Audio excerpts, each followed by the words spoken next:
हरे कृष्णा। सभी भक्तों को सादर प्रणाम।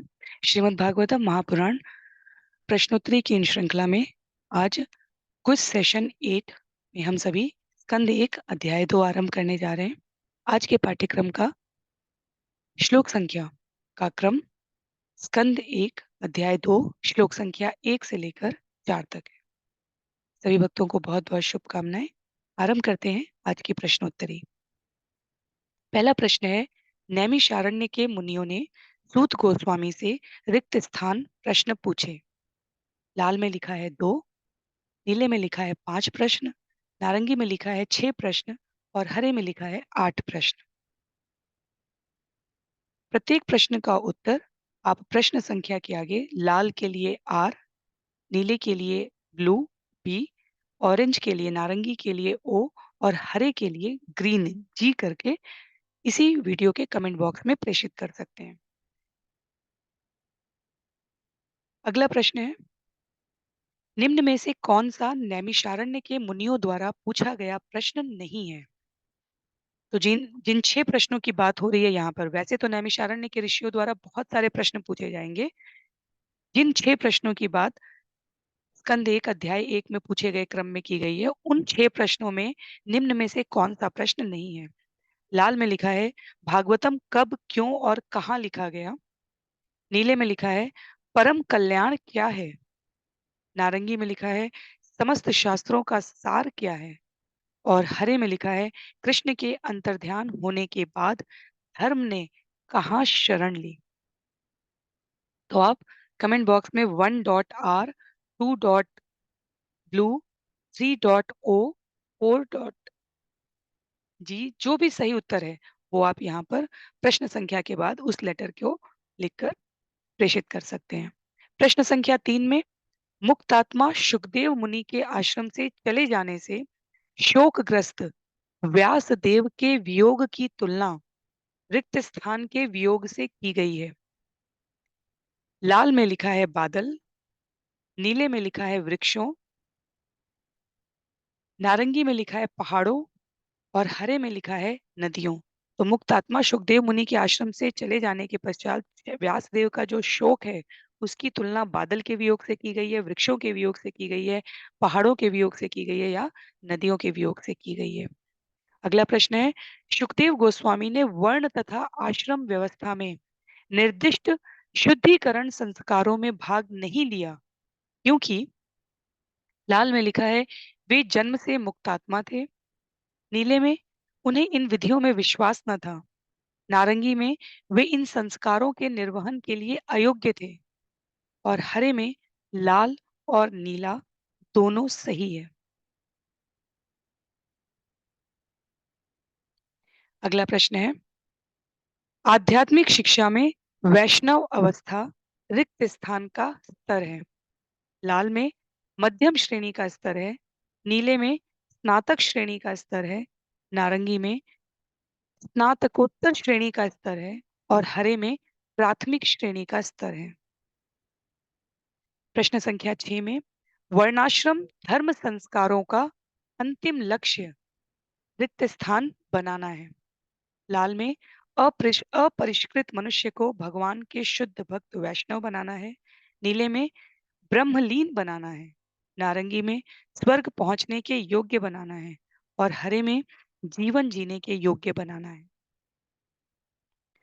प्रश्न संख्या 7 में, उत्तम अधिकारी वैष्णव अर्थात गुरु से स्वीकृत मनुष्य अर्थात शिष्य पूर्व कर्मों और वर्तमान वर्ण से मुक्त होकर वैष्णव कहलाने की योग्यता पा लेता है। यह सत्य है या असत्य है? तो प्रश्न का आशय है कि उत्तम अधिकारी वैष्णव अर्थात गुरु, उनसे स्वीकृत होने के पश्चात शिष्य मनुष्य पूर्व कर्मों और वर्तमान वर्ण से मुक्त होकर वैष्णव कहलाने की योग्यता पा लेता है। ये सत्य है अथवा असत्य है? प्रश्न संख्या 8, भौतिकतावादी संसार ईश्वर की सृष्टि का सबसे रिक्त स्थान भाग कहलाता है। लाल में सुखमय भाग कहलाता है ये भौतिकतावादी संसार, नीले में अंधकारमय भाग कहलाता है, नारंगी में प्रकाशमय भाग कहलाता है ये भौतिकतावादी संसार ईश्वर की सृष्टि का, या हरे में इनमें से कोई नहीं। प्रश्न संख्या 9, भौतिकतावादी मनुष्य व्यक्ति चाहे शुद्ध चींटी हो या महान ब्रह्मा कभी पूर्ण रिक्त स्थान नहीं हो सकते। लाल में ज्ञानवान नहीं हो सकते, पूर्ण ज्ञानवान नहीं हो सकते। नीले में पूर्ण मुक्त नहीं हो सकते। नारंगी में पूर्ण सुखी नहीं हो सकते और हरे में पूर्ण शुद्ध नहीं हो सकते। तो इस भौतिकतावादी जगत में चाहे शुद्ध चींटी हो या महान ब्रह्मा, इनमें से पूर्ण रूप से किस स्तर को नहीं प्राप्त कर सकते।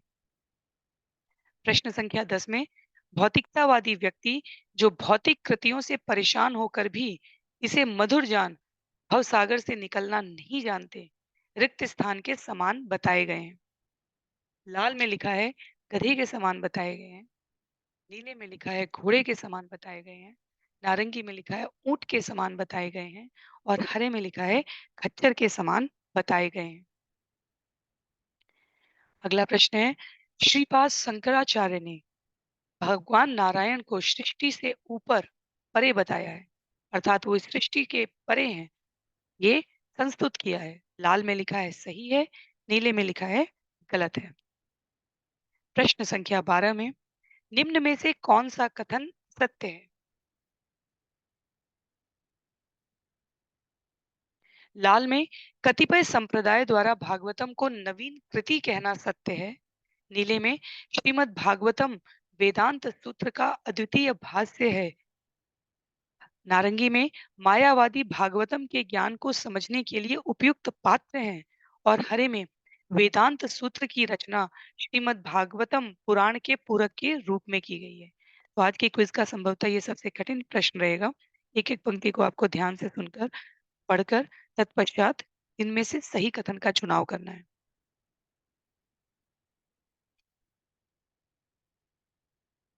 नारंगी में मायावादी अर्थात मायावादी मनुष्य भागवतम के ज्ञान को समझने के लिए उपयुक्त पात्र हैं, ये सत्य है अथवा असत्य है।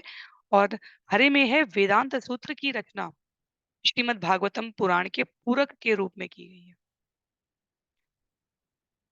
अगला प्रश्न है, बुद्धिमान मनुष्यों के अनुसार पुराणों का वेदों से किसी प्रकार का संबंध नहीं है, ये सत्य है अथवा असत्य है। प्रश्न संख्या 14, पुराण विभिन्न प्रकार के लोगों के लिए वेदों की पूरक व्याख्या स्वरूप है क्योंकि सभी मनुष्य एक से नहीं होते, ये सत्य है अथवा असत्य है। पुराण विभिन्न प्रकार के लोगों के लिए वेदों की पूरक व्याख्या स्वरूप है क्योंकि सभी मनुष्य एक से नहीं होते। लाल में लिखा है सत्य है, नीले में लिखा है असत्य है। अगला प्रश्न है, श्रीमद् भागवतम का पाठ कहने सुनने से पूर्व मनुष्य को निम्न व्यक्तित्वों को नमस्कार करना चाहिए। लाल में लिखा है श्री भगवान नारायण, नरोत्तम, नर नारायण ऋषि, माता सरस्वती और व्यासदेव को। नीले में लिखा है श्री गणेश जी को, व्यासदेव जी को, माता सरस्वती जी को और माता लक्ष्मी जी को। नारंगी में लिखा है हनुमान जी को, गणेश जी को, चंद्रदेव को या माता सरस्वती जी को। और नारंगी में लिखा था और हरे में लिखा है अग्निदेव को, भूदेवी को, माता लक्ष्मी को और महादेव को। तो इस प्रकार आज की प्रश्नोत्तरी के ये प्रथम 15 प्रश्न हैं।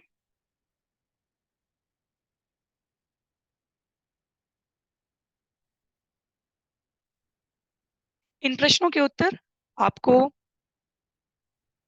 अगली प्रश्नोत्तरी के कमेंट बॉक्स में या प्रश्नोत्तरी 8, 9, 10, 11 के पश्चात जो संयुक्त 4 प्रश्नोत्तरी का सत्र आयोजित किया जाएगा, उसमें विवेचनापूर्ण तरीके से प्रस्तुत किया जाएगा।